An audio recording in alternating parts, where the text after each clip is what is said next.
sunny day, a beautiful French village, a charming neighborhood sale, and a sweaty Englishman roped into manning a booth. From page one of Death and Wool, charm and wit vie for prominence, immersing the reader in the world of the Follet Valley series by Ian Moore. Welcome to Blackbird Writers Presents Author Interviews, and welcome to you, Ian. Thank you very much. Thanks for having me, Sharon. Thank you. I'm so glad we could work this out. So I'm gonna just go ahead and jump right into part of working this out was that I'm in Arizona and you're in France. So, In rural France, yeah, dead center of France. Yeah. so tell us why you chose to put your English protagonist in the French countryside. It was actually a very simple decision. I live here, and Richard Ainsworth, the main character in the Folly Valley Mysteries, isn't a million miles away from me as a character. I'll tell you how he came about specifically is that Richard in the books he owns a kind of high-end bed and breakfast establishment, what in France they call a chambre d'hôte. It's just a B&B really, and he runs one in the Follet Valley, which is part of the wider Loire Valley. And for a time, I ran a high-end bed and breakfast in the Loire Valley in central France, and I hated every minute of it. And the only way I could kind of find any cathartic way of getting through it was to start writing books in which guests died. And and so that's how the whole series began, is that I wanted to kill the people who stayed on my property, but I could only do it vicariously through writing. Because if you actually kill your guests, apparently your TripAdvisor rating goes way down. Way down. So I Yeah, it had to just just stick it in a book. plummets. So that's how Richard ended up.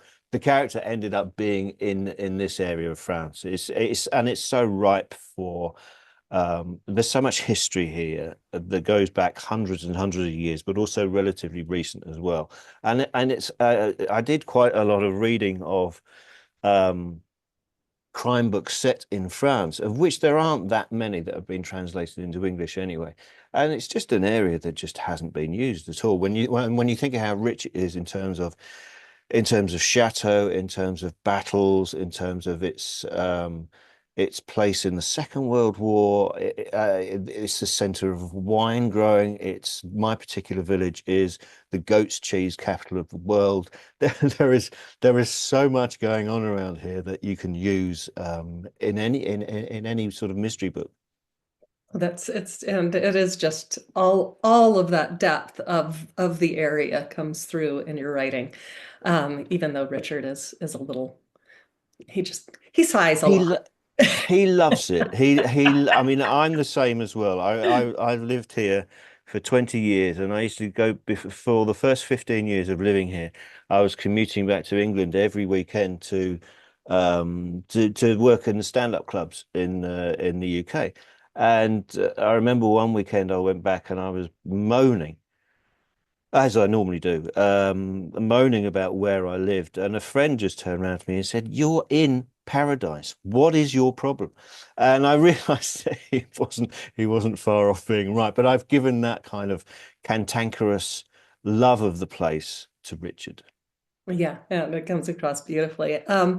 And actually, I'm going to kind of jump around in some of our questions. You mentioned stand up. Who were some of your inspirations for stand up comedy? Do you know that's a really difficult thing to answer, and I'm not sure I had any inspirations as such. My love of comedy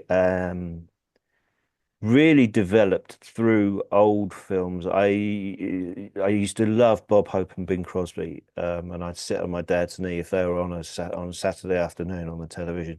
Sometimes they were, and I'd sit on his knee and watch them and just howl. I just loved the byplay between the two, and that kind of, in fact, that kind of character, that kind of Bob Hope character, that kind of coward, but lovable coward. Woody Allen took that on. Groucho Marx had that kind of idea as well. And for a while on stage, I tried to do a similar thing of this kind of this guy who just has no idea how to cope with the modern world. And I think that's where my inspiration came from. Because as for actual stand-up, I didn't. I saw what was on television, but there wasn't a great deal of stand-up on television, and stand-up never really works on television. And I hadn't been to the clubs. I only went to one stand-up gig before I started doing stand-up. A friend of mine took Great. me to a club in London, and I'd known her. We'd known each other since we were 13, and we were very old friends. And she took me to this club to see some comedy. And at the end of the gig, we walked out of the gig, and she said, "What do you think?" And I just did that kind of typical male thing where I went, "Yeah, it was all right. I could do that." And just kind of, just brushing it off. But how much effort and talent these people had just meant nothing to me, because I was that up my own self. And she ran me up about 3 weeks later. My friend Charlotte, she rang me up and she said, "Right, you put your money where your mouth is. I've booked you a 5 minute open spot. So if you think you could do it, you go and do it." And that was my first gig. That's how I started. Oh, that's terrifying and also very Yes, it cool. is. It is terrifying. And the thing is, I don't remember that first gig at all because I was so overcome, I think, with fear that I don't remember much about it. Only that it went well. And so naturally, still being me, I thought I knew it all, and did a second gig, and to that into that gig, I invited loads of friends and family to that gig because clearly by now, after 15 minutes on stage, I'm a rising star, and I absolutely died a terrible stage death, and there are friends who went to that gig who even now still don't talk to me, and that was 30 years ago. I don't know if they're ever going to come round from the trauma of the whole thing, but that's how it is. Um, one of the and Richard is a huge history of film buff, and one of the scenes in the book is Cary Grant, arsenic and old lace, Yeah. he has that bumbling, just completely overwhelmed thing that Bob Hope often had in the Road 2 movies. So Yeah, definitely. It's that kind of screwball comedy as yeah, well, which I really adored, I still adore. And I wanted Richard to, like I say, there's an awful lot of me in Richard, but one thing I think when you're creating a character, you have to give them some kind of quirk. They have to have something that is outside of just what they're doing in the book. And I'm incredibly lazy. So what I did was I gave I gave Richard the same hobby that I have, which meant that I didn't have to do all the research. So when I'm writing, I have all of this at hand in my head already. So I know the references, I know all of that. So it just comes naturally that way. yeah, I do a little of that. I teach history of film, so I Oh, throw right. things in for my character of even though Yeah. she's only 19, it's like wasted youth watching movies, old movies. Yes, of course. Well, I mean, that was my youth. So, that's Exactly.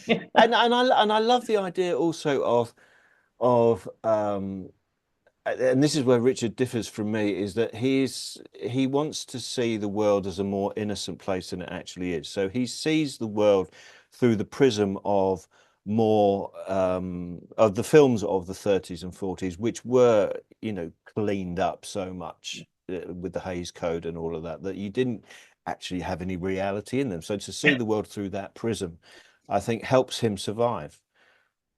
Yeah, well, yeah, he needs to. He finds a lot of bodies. Yes, he does. He needs an He needs outlet. something. Okay, so let's talk about Follet Valley. Uh, that's kind of the tone for the whole series. Is it based on a real place? You've already answered that you kind of live there.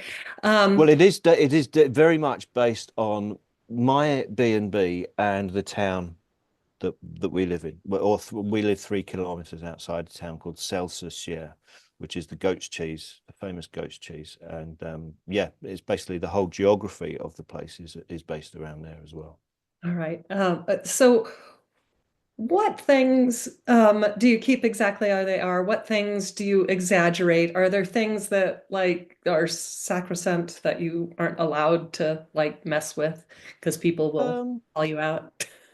I don't think so. I don't think the thing is, it's such this area is so French. And I mean that in a, I mean that in a low, I mean that as a compliment. Okay. I am French now, so I can say, these are my people. I can say this.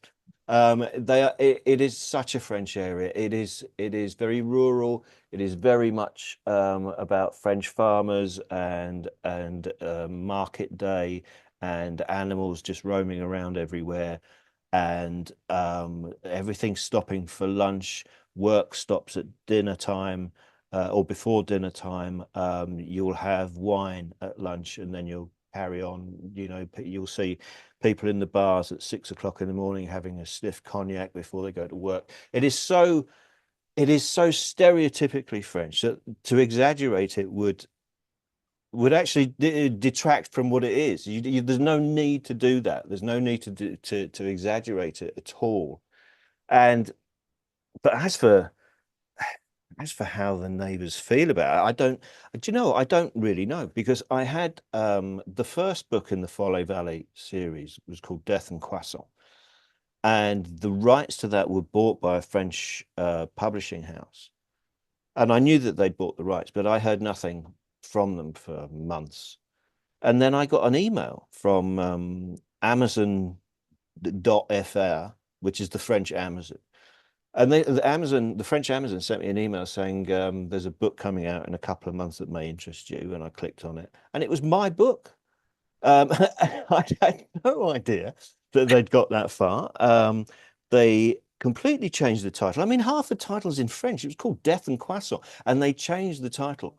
They changed the title to Un crime à donner la chair de poule, which is a crime that gives you goosebumps, chicken skin. You know, that kind of the thing you get when you're cold or frightened. Mhm. So it completely ruined the title, completely changed the nature of the cover, which has been, I think it's been translated into 13 languages. Nobody has messed with the cover other than the French, which is a spectacularly French thing to do. Um, and bless them. The French have read the first one. They're fine with it. They don't, you know, they don't see any issue. You know, if the thing is, and this is what I found by doing stand up, because I've done stand up in English and I've done stand up in French to French audiences. And the very big major cultural difference between French comedy and English or American comedy is that English and Americans can laugh at themselves. The French cannot laugh at themselves.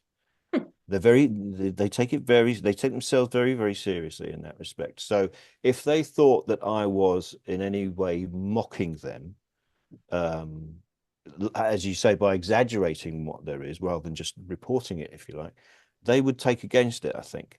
But Okay. nobody has, unless there's a pitchfork party of farmers waiting outside my house as we speak. You never know.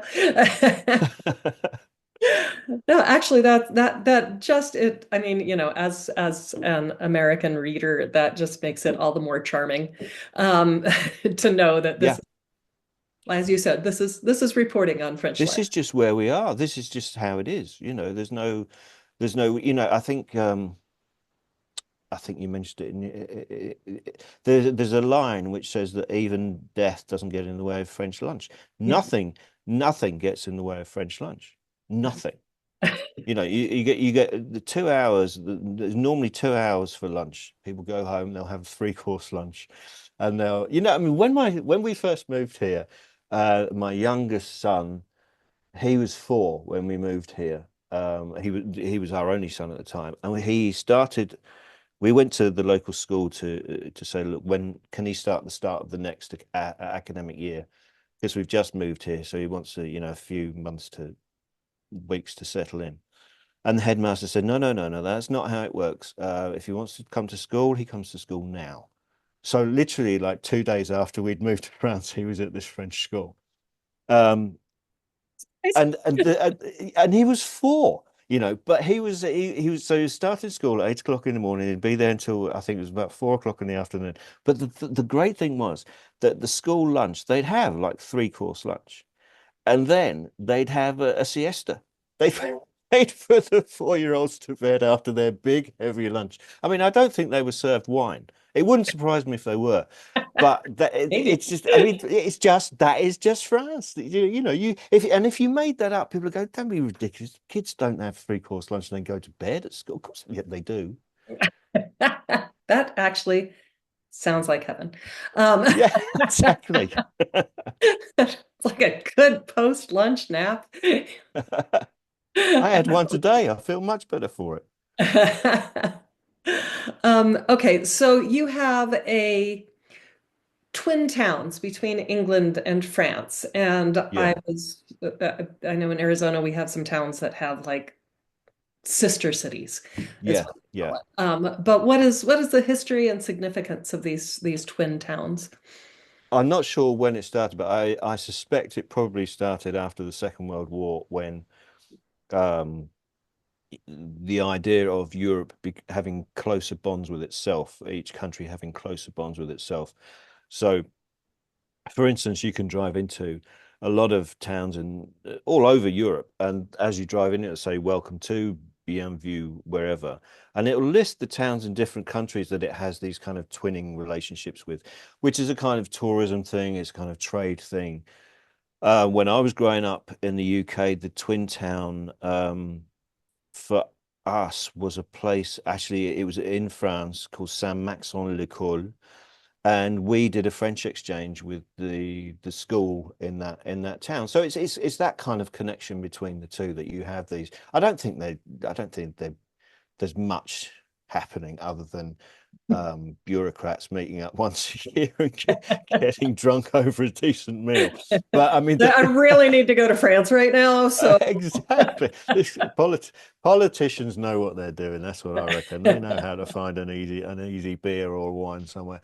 So there's quite a lot of that going on, and I found it a good way of introducing characters as well. yeah, yeah, you have that. Was it Angelthorpe? Angle Anglethorpe Spa, yes, a made-up town in Lincolnshire in the northeast of England. Yeah, Works really well. We talked about that. Okay, so all of the characters are, of course, seen through Richard's eyes, and yeah. which makes sense because he's you. Uh, and he is an expat, and it is a different kind of. So does this point of view like limit what you can do with the French countryside, or is it just one more perspective that you can add? I don't know. It's an interesting thing that it just felt really natural to see everything through Richard's eyes. That everything that happened would happen. That he would have to see everything that he knew about that was happening. And part of that, for instance, if you describe the countryside, like I said, although Richard is a kind of a real curmudgeon about the place, he absolutely loves where he is. So he describes it probably with more love than even a local would. So that kind of comes through. You get the good and the bad through Richard, but also he's this kind of maypole where everybody else is dancing around him and tying him in knots. So I like to think that all the angst has to be seen through Richard's eyes. There is a chapter in the first book, Death and Croissant, which is through Valerie's eyes, just as a way of introducing her a little bit better. Mhm. Um, but since then, no, it's all through Richard. I find it quite, I find it an easier way to write that kind of book. I realize that, there's certainly it's come back into fashion. I think that a lot of crime authors do so many very short chapters, and they're all from each protagonist's point of view, which is all well and good, and I think that's very good. It does work in some aspects, but it wouldn't work for me. It doesn't work as I write. Yeah, I think it works well for suspense, novels Yeah. as things are built Yeah. up towards each other. But And also, as a way of getting information across and as a way of getting a story across, if everything's seen through Richard's eyes, every now and then he has to sit down and take stock of the situation, which which helps the reader because you as a writer yourself, you'll know that you get halfway through a book, you go, right, I have to recap here, not just for me as an author, but for the reader as well, so they know where it's we like, are. wait, what's So happening? And I exactly. love Yeah. that Richard does that with his chickens. The scenes Yes. of him in the hen house with his chickens named after these Hollywood movie stars. I kept having to stop and read sections out loud to my husband because I would be laughing and he'd be like, "What?" And you just have to hear this. He loves his hens. I've got hens as well. I don't spend as much time in my hens as Richard does with his. I That's don't. probably I try not to rely on them for advice. It's which would be another difference between me and Richard. But having said that, I do that with my dog. So that's the way it works. well, they're smart, those dogs. They're smarter dogs. I do. I love dogs. I love all animals. And since we've been here, my wife has adopted so many rescue animals over the years that we had this constant revolving door of needy beasts. So has one of them been a goat, just since you're in the goat cheese capital? We had three goats. Three? They all passed away in the same week recently, very Oh, weirdly. Very weirdly. It was almost this may end up in a book kind of weird. yeah. Because the three goats, two of them were brothers, and the other one was just a little bit younger. Who weirdly, I'll tell you the story. We already had the two goats, and then I was away doing some gigs somewhere for the weekend, and I came back after the weekend, and I very cleverly noticed that we didn't only have two goats anymore. We had three goats.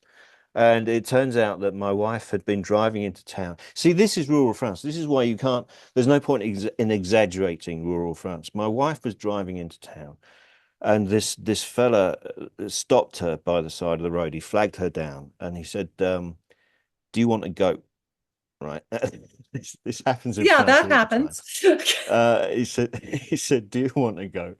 And my wife said, "No, no, we've got goats, and my husband and the goats don't really get on, so we don't need any more goats." And he said to my wife, "Okay, that's fair enough. I'll eat this one then." And and Now my we wife have three said, "Right, goats. right, put him in the back." That's how we got our third goat. Bizarre. Yeah, that line would have worked on me as well. It's like, no, no, no, no, no. Oh, that's awesome. Do you want a goat? Uh, um, so what is one thing you missed most about the UK as an Englishman in France? It's really difficult to answer that. It's really difficult to answer that. I've been trying to think of that because there isn't. I mean, right now, if you ask my wife what she misses about the UK, she'd say there's a certain type of biscuit called Garibaldi biscuits, and I brought her back three packets when I came home a couple of weeks ago from working in the UK, and she's eaten them all already. So she would she would probably say Garibaldi biscuit. There's nothing really. I think partly because I was looking for I'm working on another book now, and it means reading some other books that I want to read um, for research, but also to see what's already been done and what hasn't been done. Mhm. And I'd love to just walk into a secondhand bookshop, um, and there just isn't that in rural France. Well, the nearest one to me is what, an hour and a half's drive away, and I realize in Arizona terms that's nothing, but for us, for an hour and a half away from us, and it's a very small English section anyway. So I really missed that. I really miss a secondhand bookstore. I could go to Paris, of course, but that's getting on the train, and it also means mixing with Parisians, and I just don't have the energy. So I first saw you speak at the Crime Fest last year in Bristol, and you had said something about Parisians. I don't do French. I'm sorry. That's right. Barely do English. Um, Neither do Parisians. are different from the rest of the French, and I was just wondering. Yes, Uh, completely different. I think I think all kind of major cities, the inhabitants and those who are natural to the bigger city, Londoners, Parisians, maybe New Yorkers, they're regarded as very different. You know, they're regarded. I mean, and the Parisians see themselves as superior to everybody else in the country, and they have that, and they carry that with them outside of Paris. And they're almost kind of regarded, therefore, as not being proper French by the rest of the country, if you see what I mean. That they're not really French. They're not like us. They don't dress like us. They don't, they don't carry themselves the same way. So there is this kind of divide, which is ironic because I mean, where we live, we're a couple of hours drive south of Paris. So you get a lot of a lot of Parisians come down for the weekend and have their second homes here, and it's really interesting to see how they're treated. They're kind of not as warmly, almost as I was treated as this very eccentric Englishman when I first met. Much better to be an Englishman in rural France than it is to be a Parisian. That's what I've worked out. that's awesome. But yeah, definitely New Yorkers are a completely different breed from Yeah, I you. think big cities breed that kind of thing anyway. Yeah. There's a pace that everything has to be 100 miles an hour, and what is regarded as maybe the rest of the country as rudeness, it's not necessarily rudeness. It's just that look, I've got literally 45 seconds to speak to you before I need to cross that street or it goes red. All of that. Mhm. Um, so there is that difference. There's always that divide, I think. Well, I even in within Arizona, I've moved from the big city, which Phoenix metropolitan area, and now I'm up in the mountains where I grew up, and even that is just totally different pace, totally different Yeah, uh, yeah. people. Everybody's so much friendlier. It's yeah, It's you can a it's tell a real it's a very difficult thing to try and live the two lives like that. Like when I was doing stand up every weekend in the UK and going back, traveling through Paris normally to London or a other big city, anywhere in the world. I was working all over the world. And the sort of ferocious pace that the big cities have to go to, and then coming back here, there's a genuine culture shock between the two. yeah. And I really found it at times. I found it hard to deal with, and then just as because I was like 3 days, 3.5 days in rural France and 3.5 days away on the road, I was like I'd like just get used to one thing and then have to go back and get straight into the other, and it's not easy. No, that's exhausting. That is. My parents still live in the valley, so I still go down to see them, and it's, it's I'm like, how can people drive on these freeways? It's so fast, it's so crazy.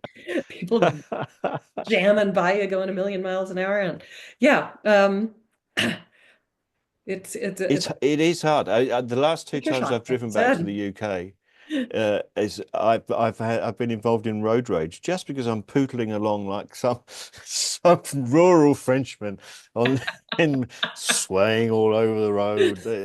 Just it's a different world. It's a completely different world. All right. So, would you, I have heard that your series was picked up as a TV option.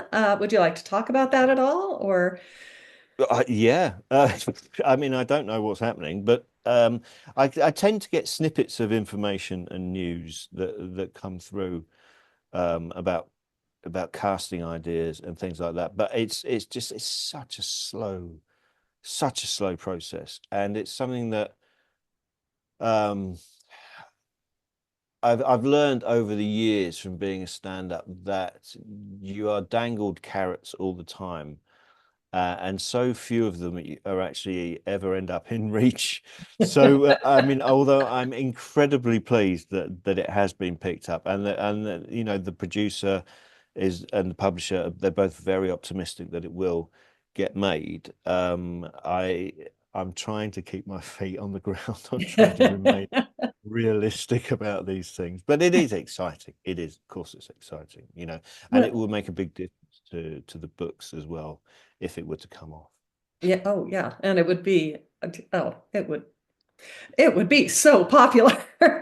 I think so, and I think you know, and the reason why I wrote the books is that I wanted to read something that I wanted to write something that I wanted to read, and I wanted to write something that puts a smile on people's face. And I think that a kind of comedy drama based on the books it's just nice, light, warm viewing, you know. And I think there's we need a lot of that in the world right now. Yeah, exactly. Exactly. Well, yeah, do keep us updated because I will yeah. as much as I can. Yes, Because I'm like, well, is it out yet? I think they picked it up after your first book. they did. Yeah, That's incredible. they've had the TV rights for 4 years now. So and they renewed the TV rights after the third year. So like I say, I keep getting snippets of information, like, you know, I'll get a vague text at 3 o'clock in the morning that says, "Oh, the budget's in place," and you go, you wake up and go, "That's good, that's good, that's good, that's what I needed right now." And you know, and we're talking to this broadcaster and we're talking to this company. See, the thing is with television now as well, is that you have to get so many different companies involved so that you get the finance, that getting all those ducks in a row, as it were, is such a difficult process. So it's just about I think it will be done, but I'm just being patient, which is not something I'm renowned for, but I'm trying my best. Well, yeah, I don't think it's like when people see the opening credits on something and it's like this production company with this production company Yes, and with absolutely. this product. I don't think people realize what all of those various pieces do. And yeah, it's a heck of a That's right. process. That's right. And you if you look at something even like Only Murders in the Building, which has massive stars, the number of producers and executive producers whole thing together is it's an army now. It really is. So it's you know, to get something the first stage obviously is somebody buys the rights to the book, but the second stage after that, actually getting the green light for production is the really difficult bit, I think. Yeah. But like I say, I keep getting information about casting and stuff. See, my wife was never very keen on the character of Richard, because because because I didn't realize when I wrote it just how much of myself I put into it. You see, it was like I said, it was just a way for me not to actually kill the guests in my own bed and breakfast. So I was just writing this thing, and I gave it to my wife to read after I'd finished the first draft, and she was furious. She because the story of Richard, if your listeners don't know, Richard, like I say, runs this B&B, but his marriage has fallen apart and he's living alone. And this very exotic French woman, Valerie, who eventually becomes his detective partner, comes into the situation. So my wife read this and she said, "So let me get this straight. Your character's an Englishman who runs a B&B in rural France. His marriage has fallen apart and an exotic French woman arrives in his life. This is just your bloody fantasy, isn't it?" She was absolutely furious with the whole thing. So she's never really liked the books, and she doesn't like Richard. And then the producer, who bought the rights to the book, rang up a few months ago, and he said Jude Law wants to read the script, and he's interested in playing Richard. And I told my wife this. Now, finally, she Now she's likes on board. Richard. Finally, she's on board with the whole Richard thing. Oh, that would be amazing. That would get it greenlit very quickly, I would have thought. Yeah. But again, well, carrot, Jude Yeah, Law exactly. Exactly. carrot. Exactly. I'm not running around with champagne just yet. Yeah. Well, I run around with champagne every day actually, because that's where I Karen. am. But you know, I haven't got an extra bottle. So what is next for Richard and Valerie and for you? I am just at the moment plotting the next one, which comes out next summer. And that the provisional title for that is Death on the Island of Deja Vu. That is what I'm working with now. So, and there's quite a lot of Agatha Christie film references in that. So I'm doing a lot of research on the actual book side of things for that. And then I've got my second memoir comes out next week. Congratulations. Next week. It's a reissue that I wrote two memoirs about 12 years ago about an English comic living in rural France and the difference between the life on the road and the life in rural France. And they've been reissued under different titles. So C'est la vie, it's called, and that's coming out next week. And then I write another series, a more serious crime series around a Judge Lombard, who's an English, half French investigating magistrate, like a district attorney Okay. in France. And the third one of those comes out in October. So And, and you also it's do you, busy. yeah, oh yeah, you're really do you also do your own audiobooks? Do you read them? I do for the Follow Valley. Yes, I do all the audio books for those, which are great fun to do. Oh, but it's I so just done exhausting. Death and Ball. It is, but I mean, I finally found a way where I enjoyed it because I recorded the first one in lockdown. So I recorded it in my office, and it was just me in my office and trying to so this makeshift studio, and then I did a lot of the editing as well. And this may sound strange coming from a stand-up comedian, but I really don't like the sound of my own voice. So, but having to read a 10-hour book and then edit the 10-hour book and then re-listen to the 10-hour book, I really hate the sound of my own voice now. So after the first three of those, I threw an incredible Mariah Carey style hissy fit with the publisher and said, I just can't do it like this anymore. I need help doing this. So I actually went into the studio with Death and Ball, and it was a much more enjoyable experience for me, and took a lot of pressure off having, proper engineers and directors with me. Yeah, I've done two short stories and had a proper director, producer. Uh and um the biggest thing for me was okay, do it again and slow down. Yes, I know, I know. Could we just, And slow could down. you just read that paragraph again? The third in. Could you just stress the third in for me? Thank you. Oh, But still, it does take all the it's pressure off because it was like it does. otherwise It I'd be does. rolling around Yeah. and then have to slow away. Yes, exactly. And also because there's lots of characters and they all have to have, distinct voices, that it's you get very paranoid if you're on your own that you have mixed up entirely the accents. So to have a director with you to say, no, no, no, this is a woman talking, what are you doing? Obviously obviously improves the quality of the audiobook. That's awesome. All right. So finally, tell us about where our fans can find you, your social medias, website. I am Mr. Social Media. If there's a social media I'm not on, can somebody let me know and and I'll join it. Toot sweet. I'm on all the social media,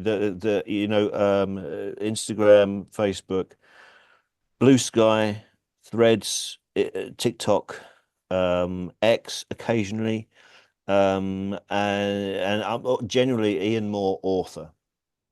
That's how you'll find me. Right.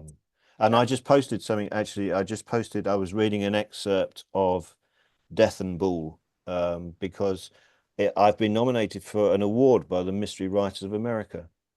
So I'm coming over to New York for the ceremony at the end of this month.